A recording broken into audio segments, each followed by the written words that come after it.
Good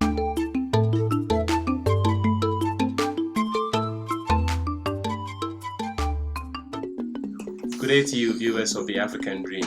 Today we're here at the Ghana Embassy in Washington, D.C., and in our company is King Peggy of Otuam, of Central Region. I'll explain. Yeah, right. It's quite interesting to have a king be a female. In Ghana, we've heard of strong traditional female leaders like Yasantwa of Ejisu back in the days, who fought strongly to resist the efforts of the British Army to take over the Ashanti Kingdom.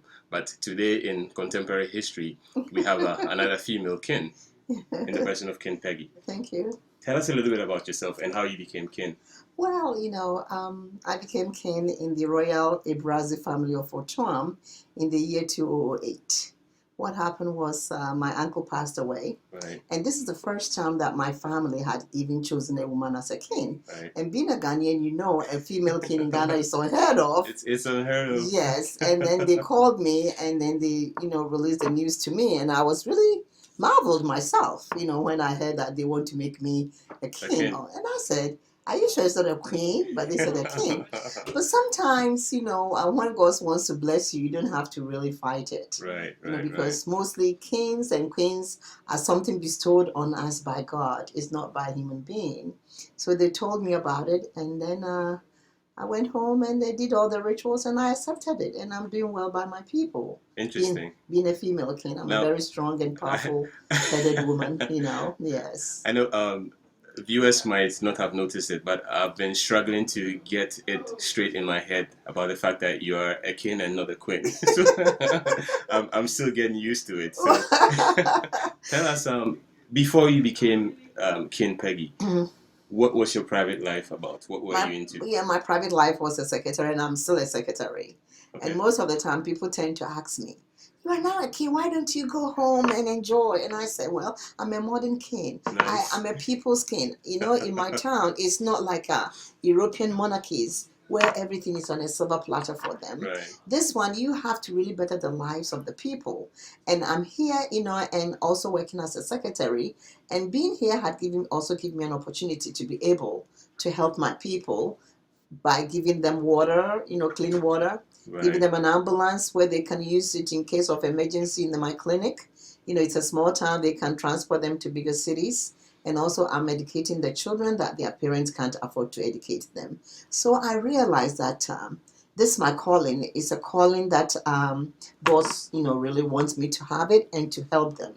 And I'm really happy about it. That's interesting. Yes. Now, you talked about, engaging in projects like providing an ambulance to the people of your Otuam, Otuam, where you are king of, yes, and all those other things. What else are you doing to help lift up, Otuam, and also to positively impact on Ghana as a whole? As a whole, at the moment, we're going to have a pharmaceutical company in my town. They have already spoken to me, and they want me to, come with me in September. Usually, I go home in September, and they want to go with me and then to see my land and build a very big pharmaceutical, factory, and also to have a hospital, cancer, hospital, where I'm sure people from all over in Ghana can come to Otuam to benefit from it. And also I have Shallow Baptist Church of Landover, Maryland. They're trying to bring a big secondary school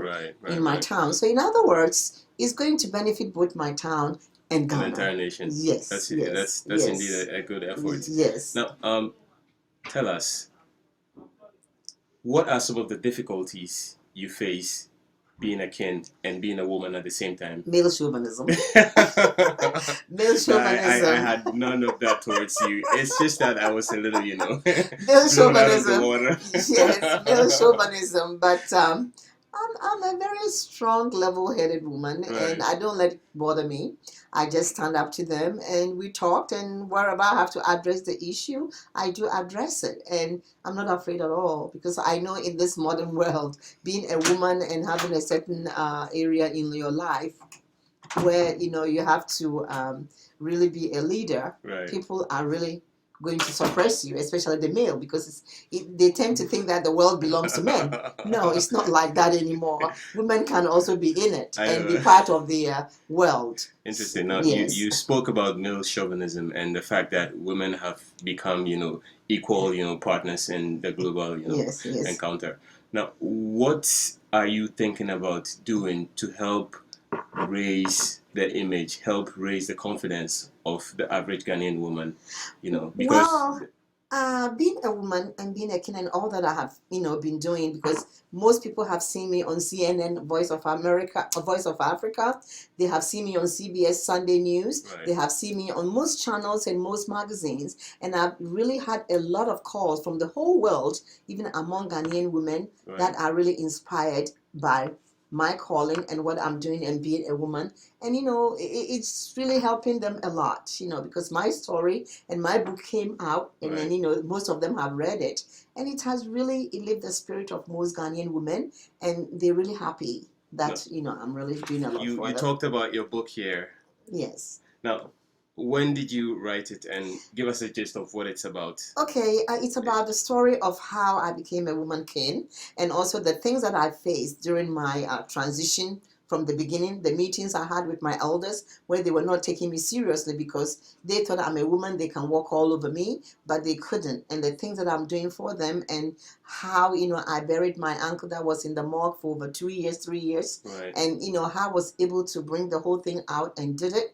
And, that's what it is. And I have my co-author back here called Mrs. Diamond. She's the one that discovered me at the embassy, and then she helped me to write the book. So the book is about my story, being a female king. That's all it's about. And at the moment, my book is being used by Maryland State for the libraries and the schools. Right. Yes. So it's available in the schools. And the book is King Peggy, and it's by Peggielene Bartels and Eleanor Herman. Yeah. King Peggy, we're in the season of celebration for Ghana, and Ghana is 57 years old on the 6th of March. How do you see Ghana at 57? Do you think she's old enough to be a big girl? Well, or we still have a long way to go? No, I don't think so. We're doing well. Ghana is doing well. We have come a long way. And all that I can say is that Ghana is doing well. It's a democratic country, and we are a very peaceful country, and people do enjoy coming to Ghana. We don't have any bloodshed coups and all that, and it's really helping us as compared to other African countries. So Ghana is a very peaceful and friendly nation.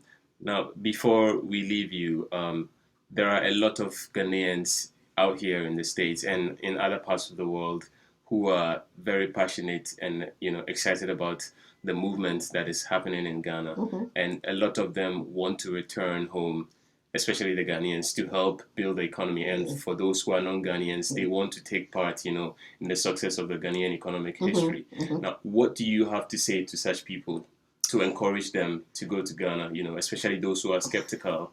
Well, they shouldn't be skeptical, because in the whole world, everywhere you go, it has its ups and downs. All that you have to do is be strong-willed, right, and really focus and have a vision of what you're going to do, and then be humble. And then, when you get to Ghana, be law-abiding person, whether you are from United States, whether you are from anywhere in the world. When you go to somebody's country, you have to be law-abiding citizen, and then everything that you want will come to pass, because we are very peaceful people. And I think Ghana is a good place to go and invest, and you will enjoy Ghana and its people. Interested viewers, you just heard King Peggy talk about Ghana so eloquently and so positively.